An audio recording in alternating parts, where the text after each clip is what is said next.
ഇനി ഞാനൊരു സത്യം പറയട്ടെ, മോഡിയുടെ പ്രഭാവം അംഗീകരിക്കുന്നു. പ്രബലമായ ഒരു വളരെ പ്രധാനപ്പെട്ട ഒരു ഒപ്പോസിഷൻ ഫ്രണ്ട് ഉണ്ടായിരിക്കുന്നു. അത് തനിക്ക് എങ്ങനെ അറിയാം?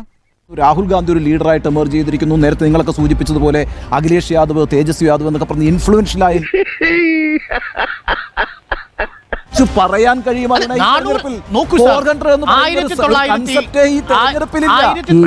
എന്തോ എങ്ങനെ ഉണ്ണി പറഞ്ഞതിൽ നിന്നും അല്പം കൂട്ടിച്ചേർക്കാൻ ഉദ്ദേശിക്കുന്നത് 250-250 മുകളിലേക്ക് BJP പോയാൽ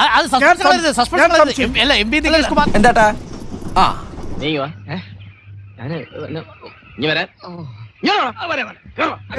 ജഡ്ജ് ചെയ്തതുപോലെയല്ല ജനങ്ങൾ നരേന്ദ്രമോദിയെ ജഡ്ജ് ചെയ്തിരിക്കുന്നത്. അതിന്റെ റിസൾട്ട് നമുക്ക് 4-ാം തീയതി കാണാം.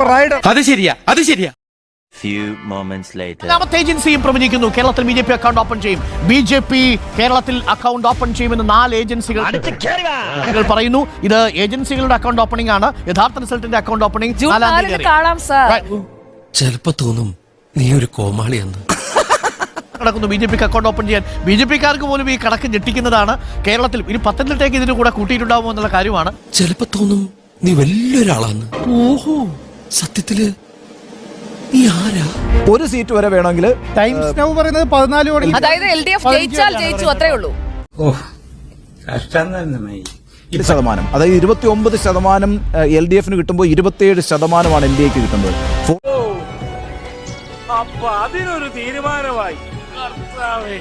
LDFനാണ് നഷ്ടം. 0 മുതൽ 1 സീറ്റ് വരെ. ചിലപ്പോൾ ജയിച്ചേക്കാം. അങ്ങനെയാണെങ്കിൽ 1 സീറ്റ് മാത്രം നിലനിർത്തിയേക്കാം.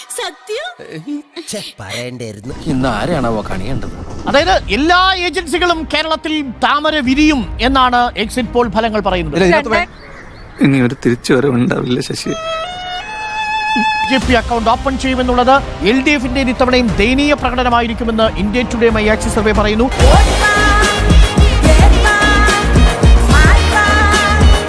വിജയം പ്രവചിക്കുന്നു.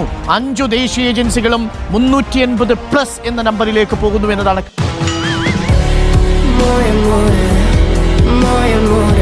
അല്ല, ഗുജറാത്തിൽ എന്തോ ആം ആദ്മി പാർട്ടി ചെന്ന് എന്തോ ചെയ്യുമെന്നൊക്കെ ഇവിടെ നേരത്തെ പറയുന്നുണ്ടായിരുന്നു. ഗുജറാത്തിൽ എന്താ സംഭവം അറിയില്ല, ഞാനിപ്പോ എത്തിയുള്ളൂ. ഇന്നും കിട്ടിയില്ലേ? എക്സിറ്റ് പോളിൽ മോദി 3 എന്ന് വേണമെങ്കിൽ നമുക്ക് പറയാം. മോദി 3 എഡിഷൻ വരാൻ. ഇങ്ങനെ ഒരു വിധി എഴുത്തുണ്ടാകുമെന്ന് സ്വപ്നത്തിൽ പോലും വിചാരിച്ചല്ലോ.